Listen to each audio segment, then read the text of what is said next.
먼저 하나님의 말씀 요한계시록 14장 6절로 7절의 말씀을 읽겠습니다. 또 보니 다른 천사가 공중에 날아가는데 땅에 거주하는 자들 곧 모든 민족과 종족과 방언과 백성에게 전할 영원한 복음을 가졌더라. 그가 큰 음성으로 이르되 하나님을 두려워하며 그에게 영광을 돌리라. 이는 그의 심판의 시간이 이르렀음이니 하늘과 땅과 바다와 물들의 근원을 만드신 이를 경배하라 하더라. 안녕하십니까? 한국재림교회 성도 여러분.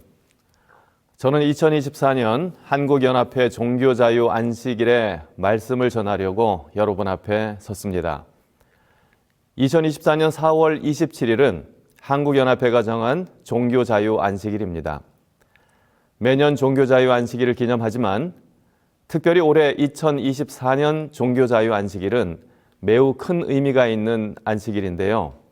왜냐하면 지난 4월 4일 오전 10시에 대법원에서 우리 이미진 집사님과 관련하여 이루어진 안식일 입학시험 관련 재판의 최종 승소 판결이 있었고 오늘은 그 이후 맞이하는 한국연합회 종교자유 안식일이기 때문에 그렇습니다. 제가 이 말씀을 놓고 하는 시간은 대법원 선고가 있은 지 5일밖에 지나지 않은 날입니다. 당시 저는 파키스탄 출장 중이었는데요. 아직도 제 카톡으로 전해진 승소했다는 메시지를 처음 받고 흥분되었던 기억이 너무나도 생생합니다. 여러분은 어떠셨습니까?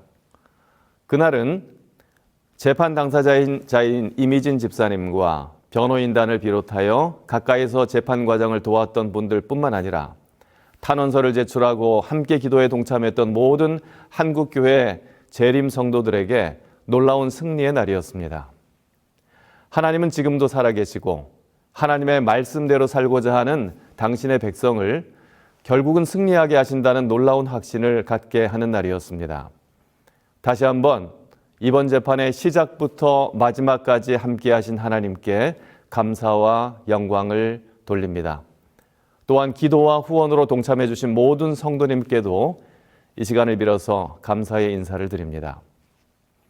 저는 오늘 이 시간 재림신앙의 보석들, 종교적 자유를 옹호하는 특별한 목소리라는 주제를 가지고 그리고 이번 대법원 승소를 생각하면서 심판이 복음일 수 있을까라는 부제를 가지고 두 가지 교훈을 함께 나누고자 합니다. 오늘 말씀드리려는 첫 번째 교훈은 재림교회가 옹호하는 종교 자유는 본질적으로 창조주 하나님과 관계를 방해받지 않을 수 있는 자유라는 것입니다. 조금 복잡하죠? 다시 한번 말씀드리면 재림교회가 옹호하는 종교 자유는 창조주 하나님과의 관계 혹은 교제를 방해받지 않을 수 있는 자유라는 것입니다. 제7일 안식일 예수재림교회라는 본교회의 이름에는 우리 교회의 특징적인 두 가지 신조가 잘 나타나 있는데요. 첫째는 제7일 안식일이고 두 번째는 예수님의 재림입니다. 이 이름의 첫 번째 부분은 인류 역사의 시작인 창조로 우리를 이끌어주고 두 번째 부분은 우리를 인류 역사의 마지막인 예수님의 재림으로 이끌어줍니다. 참으로 흥미로운 것은요. 창조와 재림이라는 이 두 사건은 인류 역사의 알파와 오메가, 즉 처음과 마지막이기도 하지만 다른 측면으로 볼 때 이 두 사건은 인류 역사에 있어서 죄가 없는 혹은 죄가 사라지는 시간들이라는 특징이 있습니다. 아담과 하와가 죄를 짓고 처음 한 행동이 하나님으로부터 숨는 것이었습니다. 죄가 하나님과 사람 사이를 갈라놓았죠. 그렇게 멀어진 하나님과 죄인을 다시 화해케 하고 연합하도록 하는 과정이 바로 인류 역사 전체를 통하여 하나님께서 이루시는 과정이고 그 구원의 역사의 한가운데 하나님과 죄인의 관계를 온전히 회복해야 하는 예수 그리스도의 십자가가 위치해 있습니다. 신학적으로 말하자면 칭의와 성화의 과정은 한 개인에게도 평생을 통하여 이루어지는 과정이고 인류 전체를 놓고 보더라도 인간의 전 역사를 통하여 이루어지는 과정인데요. 칭의와 성화를 경험한 자들이 마침내 예수님의 재림을 통하여 영광화에 이르는, 죄가 없어지고 그래서 온전히 하나님과 연합하게 되는 과정이 바로 기독교적 관점에서 보는 인류 역사라고 할 수 있을 것입니다. 다시 말하자면 인류의 역사는 창조로 시작하여 범죄 이후에 계속되며 마침내 예수님의 재림으로 맞춰지는 창조주와의 관계 회복 과정이다 라고 말할 수 있을 것입니다. 자, 그럼 종교의 자유 혹은 신앙의 자유라는 덕목을 한번 생각해 보겠습니다. 신앙이라는 것이 하나님과의 관계 회복의 과정이라고 본다면 신앙의 자유는 나 자신과 하나님과의 관계를 방해하는 것으로부터의 자유라고 말할 수가 있지 않을까요? 그것이 어떤 것이든 우리는 우리를 하나님으로부터 분리시키고 멀어지게 하는 것, 혹은 하나님과의 관계 회복을 막는 어떤 것도 거부할 자유가 바로 신앙의 자유의 핵심이라고 할 수 있는 것이죠. 그런 관점에서 볼 때 안식일과 예수님의 재림은 본질적으로 신앙의 자유와 매우 밀접한 관련을 가지는 항목들입니다. 왜냐하면 둘 다 하나님과 만나는 날이고 그리고 하나님과 교제하는 날이며 죄 지은 인류에게는 하나님과의 관계를 회복하도록 주어진 날이기 때문에 그렇습니다. 이 시간 특별히 안식일에 대해서 한번 좀 생각해 볼까요? 우리가 아는 대로 아담과 하와는 여섯째 날, 지금으로 말하면 금요일 오후에 창조되었습니다. 모든 육상 동물들을 그날 창조하시고 마지막으로 하나님은 아담과 하와를 창조하셨죠. 최초의 인류가 눈을 뜨고 가장 먼저 만난 분이 바로 하나님이셨고요. 인류의 첫 조상은 하나님과 함께 그들의 첫 번째 안식일 시간으로 들어갑니다. 이 인류의 첫 번째 안식일은 아담과 하와 두 사람의 허니문이었을 뿐만 아니라 인간과 하나님이 온전히 연합하는 창조주와 인간 사이의 허니문이기도 했습니다. 이 안식일에 하나님과 첫 인류 사이를 방해하는 것은 아무것도 없었습니다. 모든 천연계와 피조물들은 하나님과 사람을 더욱 가까이 연결시켜주는 것들이었으며 그렇기 때문에 아담과 하와는 말할 수 없는 기쁨과 행복을 누리면서 하나님과의 허니문 안식일을 보냅니다. 그러나 안타깝게도 아담과 하와는 범죄했고 하나님과 멀어지게 되었죠. 그런데 하나님은 한 백성을 선택하시고 하나님과 멀어진 그들에게 당신과 다시 가까워지고 깨어진 관계를 회복하도록 하기 위하여 원래 그 목적으로 제정하신 안식일을 다시 회복시키십니다.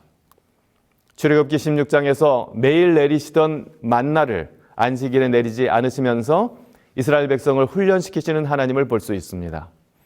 그리고 시내산에서 10계명을 주시면서 안식일 계명을 주시죠. 안식일을 기억하여 거룩히 지키라 라고 시작하는 이 계명은 이날에는 아무 일도 하지 말라라고 명령하시면서 그 이유를 출애굽기 20장 11절에 이렇게 소개합니다. 이는 엿새 동안에 나 여호와가 하늘과 땅과 바다와 그 가운데 모든 것을 만들고 제7일에 쉬었습니다.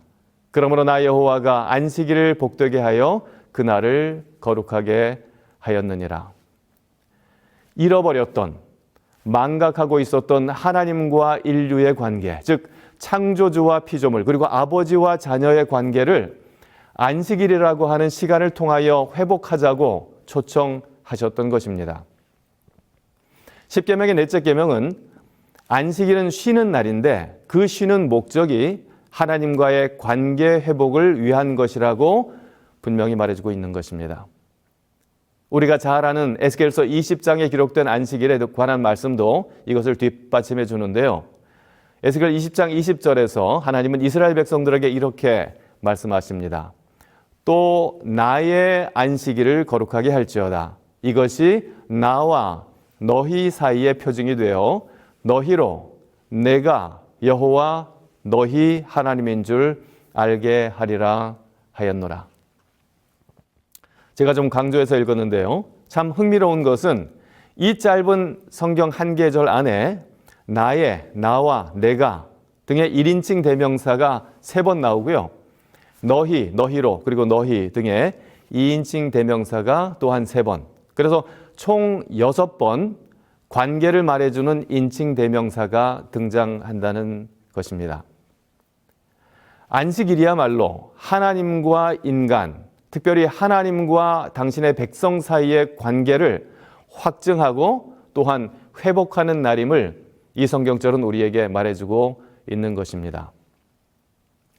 사랑하는 한국재림교회 성도 여러분, 여러분에게 안식일은 어떤 의미입니까? 안식일 준수가 너무 율법주의처럼 느껴지는 분 혹시 계십니까? 안식일이 자유를 제한하는 것처럼 느껴지시는 분 혹시 계십니까?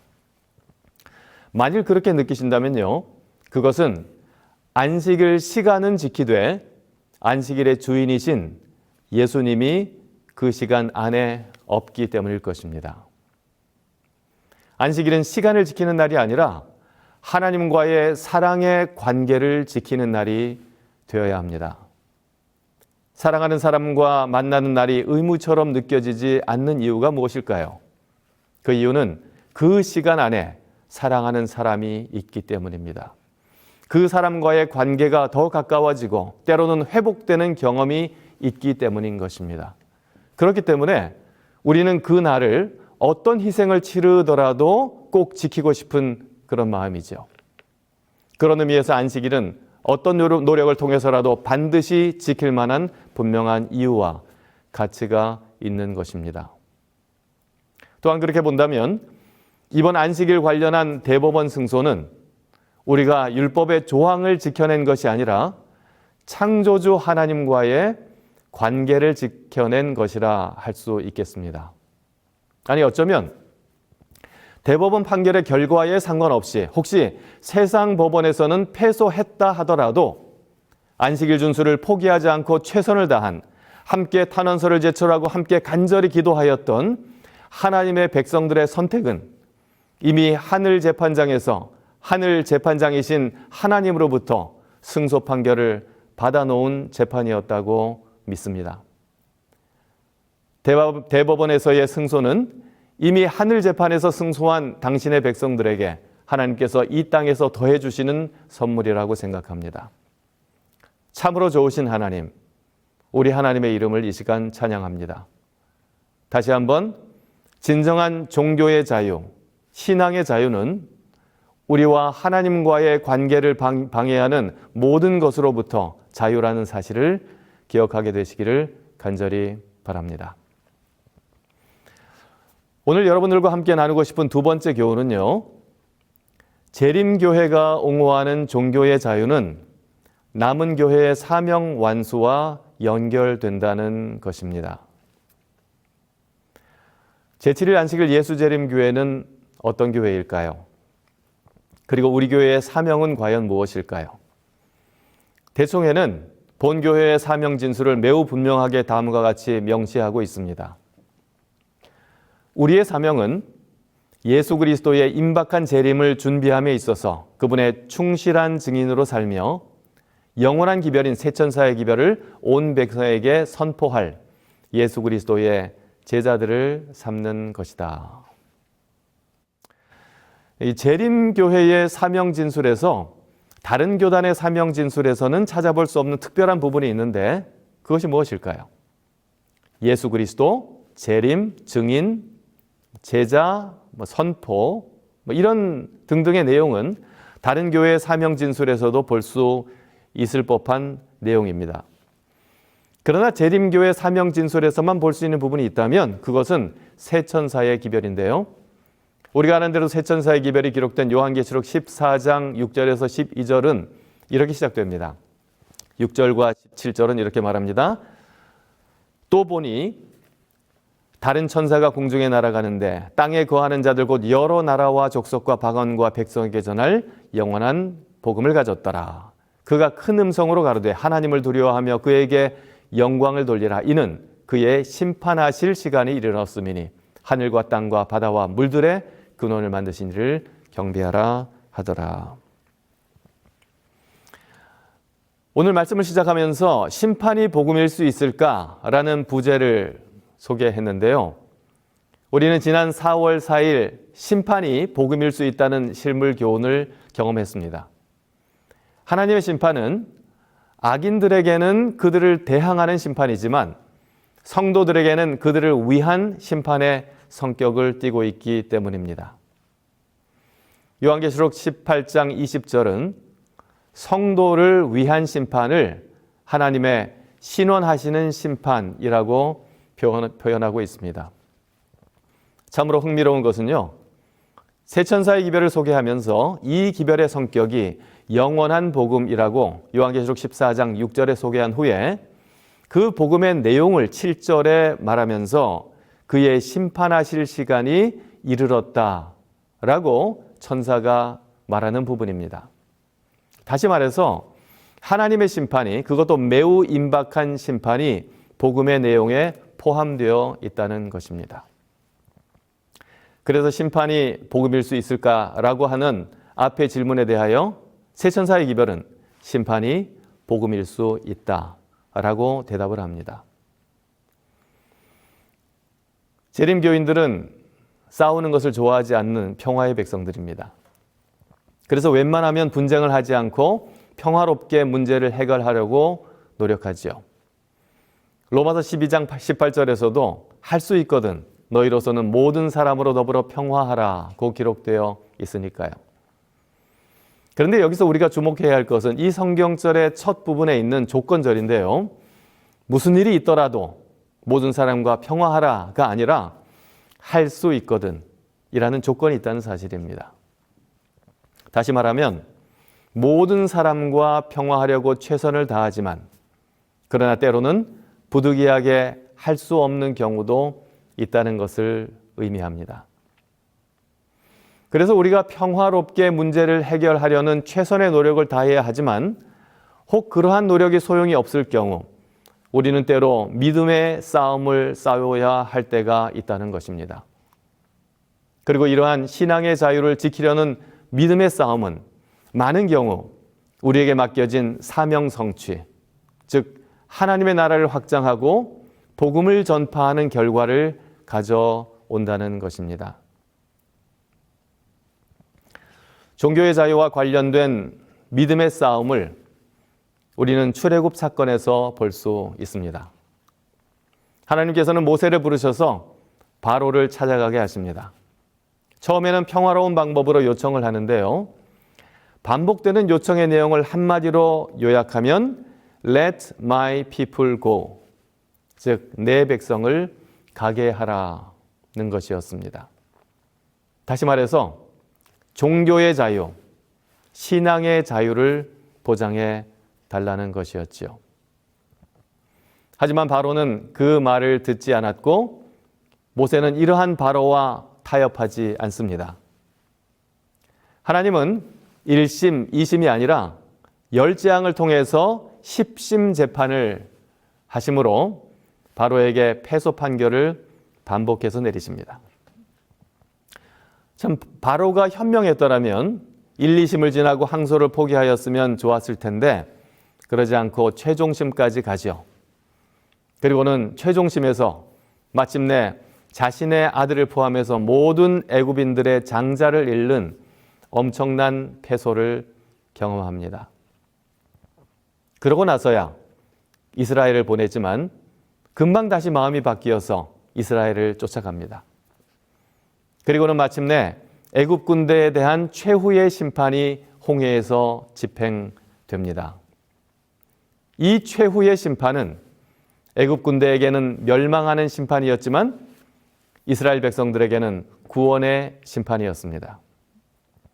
이 구원의 심판의 소문은 주변 모든 나라와 족속들에게 순식간에 전파되었고 결국 이 심판은 이스라엘의 하나님을 가장 빠른 시간에 가장 많은 사람들에게 가장 인상 깊은 방법으로 알리는 계기가 됩니다.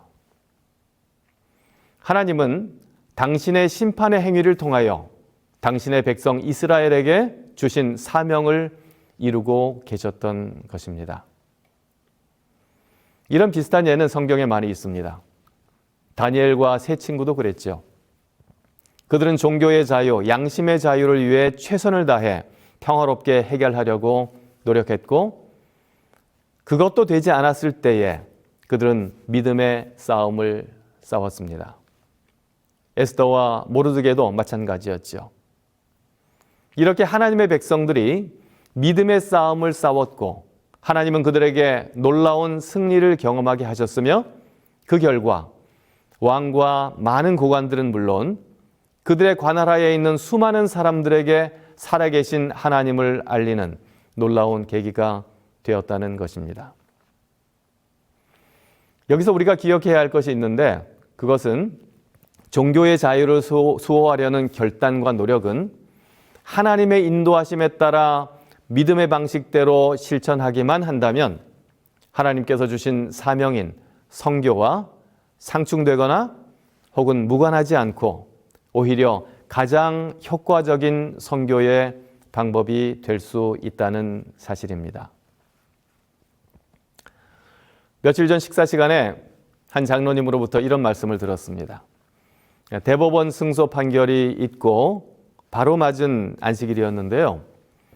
교회에서 길거리 선교를 나갔다고 합니다. 지나가는 사람들에게도 전도지를 나누어 주고 주변 상가도 방문을 했는데, 한 상가 주인이 재림교회 전도지인 것을 알고 대법원 승소 판결에 대한 기사를 보았다라고 하면서 긍정적인 관심을 보여주었다고 하는 것입니다.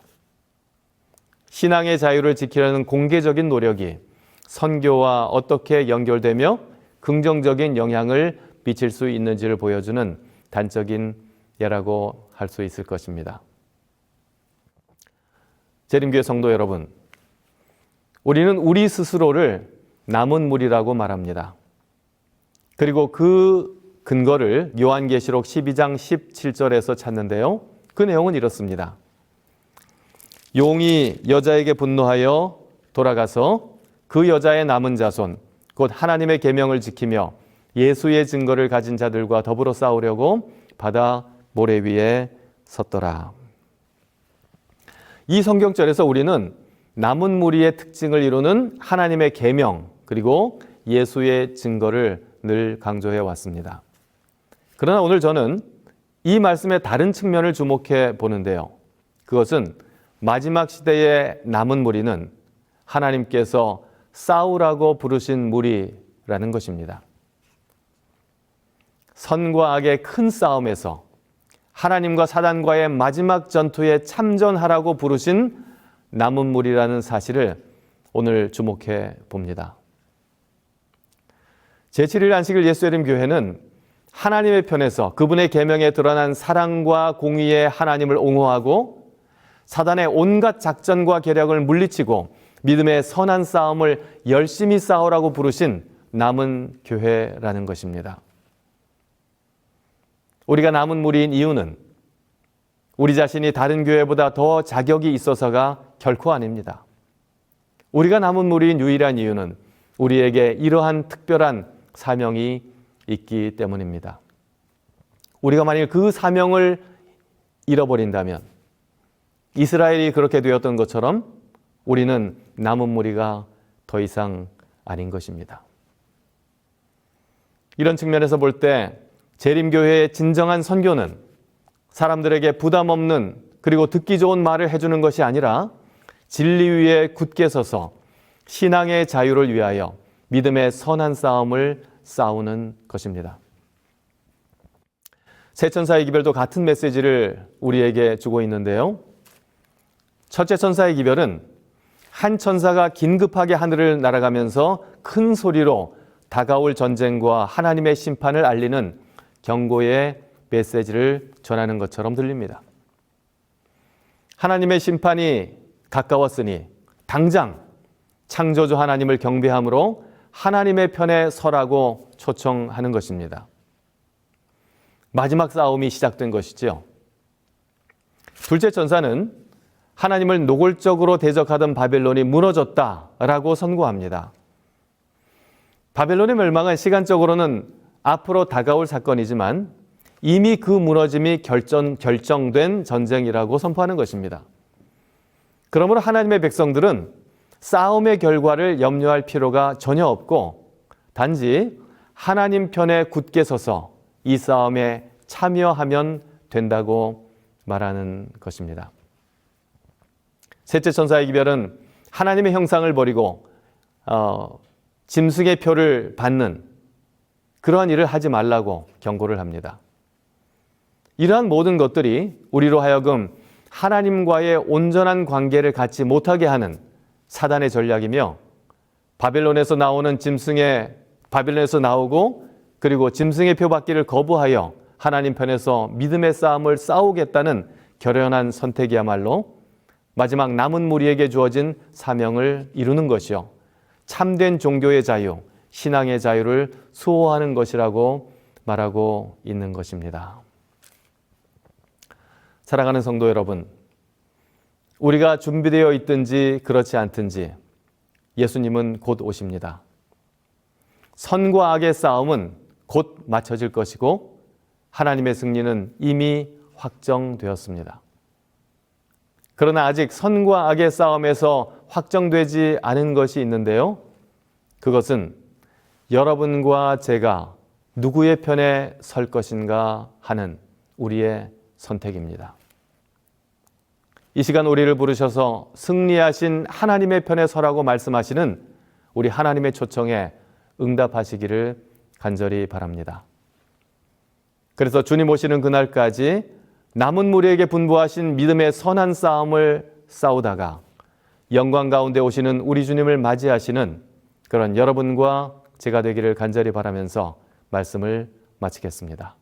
감사합니다. 우리 기도하겠습니다. 사랑이 많으신 우리 아버지 하나님, 오늘 우리에게 이토록 귀한 사명을 허락하신 은혜 감사합니다. 우리가 이 세상 살아가면서 하나님과 온전한 관계를 회복할 수 있도록 우리에게 하나님의 계명을 주셔서 감사합니다. 이 안식일을 통하여 다시 한번 참된 종교의 자유가, 신앙의 자유가 무엇인지를 생각하고 하나님과 온전히 회복되는 관계를 우리가 기대하고 바라볼 수 있도록 도와주셔서 감사합니다. 이제 오늘 우리에게 주신 말씀처럼 우리가 믿음에 굳게 서서 사명을 가지고 주님을 위하여 싸우는 남은 무리들 될 수 있도록 축복하여 주시옵소서. 예수 그리스도 이름으로 간절히 기도합니다. 아멘.